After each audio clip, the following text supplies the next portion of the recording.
DNA is the proof that all living organisms are created. It is the code of all living beings and has information about our biological makeup, from our head to brain to eyes. All such things are written in the code of ACGT. People say that it might have came by itself. Possibility of billions of letters coming to its place is basically 1 over 10 to the power of 40,000, which means 1 over 10 with 40,000 zeros behind it. So basically that's zero. It's like saying 10,000 books can be written by random chance. Can 10,000 books be written by random chance? I don't think so. Even if it did make it by itself, it would mean absolutely nothing unless someone gives the code any meaning. What do I mean? Basically, ACGT is binary code, zeros and ones. It really means nothing unless somebody gives meaning. For example, in our code, 0001 can mean A, B, C, dog, cat. Depending on who gives what meaning, that meaning can change. So whatever the DNA code is, it means absolutely nothing if there's no one to give it a meaning.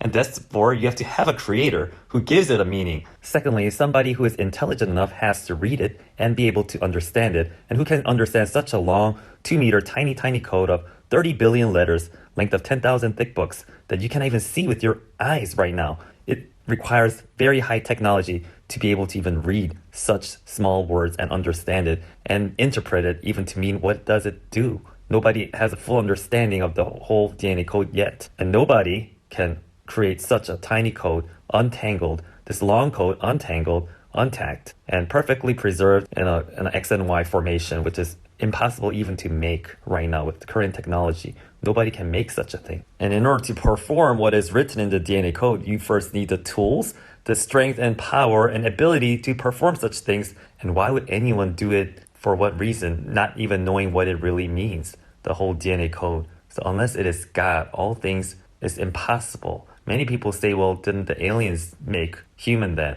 You're just a make-believe. Look, the aliens were there. They're also creatures, because the stories that I hear, they go rape women and they go take cows' life. If they're gods, they can just create women. They can create all things. Why are they going around? And they also have eggs and multiply, supposedly. They are Nephilims, in my opinion, not God. So don't believe that there is no God. There is a God. There can never be any creation or life, because every life, every organisms have these things. And even a tree, a dog, a cat, these trees don't even have any brains or eyes, yet they're able to make very beautiful fruits and create delicious things and know things. And it's just impossible to think a brainless tree can create itself and adapt to environment, if it will, and change. You have to have materials and power and ability to do such thing. What's your meaning of your life? To make money, get a job, get married, and have children, then die? Is it to be then happy, to get all the pleasure you can get as much as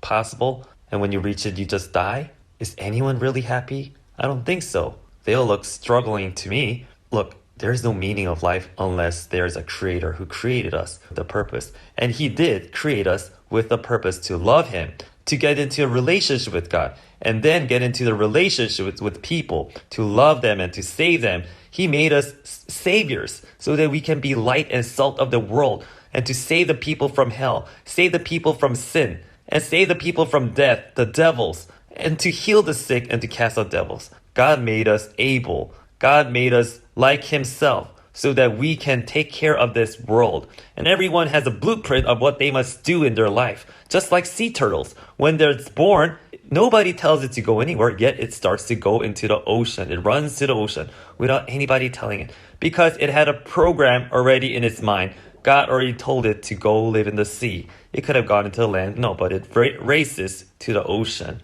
Just like that, we must do what we are designed to do. Each one is designed in a specific, unique way that only that person can perform that such task which God has given and have pre-planned.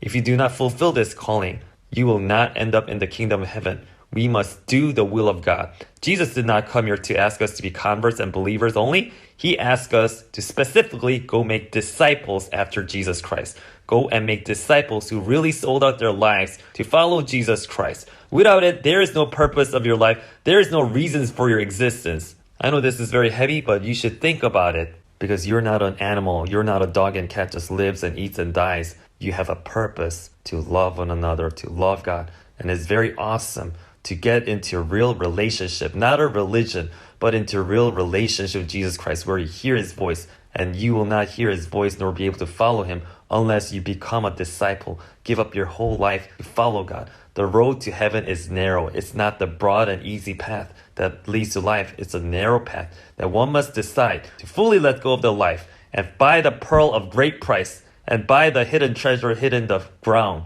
You must give it up all to follow Jesus Christ. And then blessings and all things will follow when you seek his kingdom and his righteousness first. And when you put God first in your life. May the Lord Jesus Christ bless you.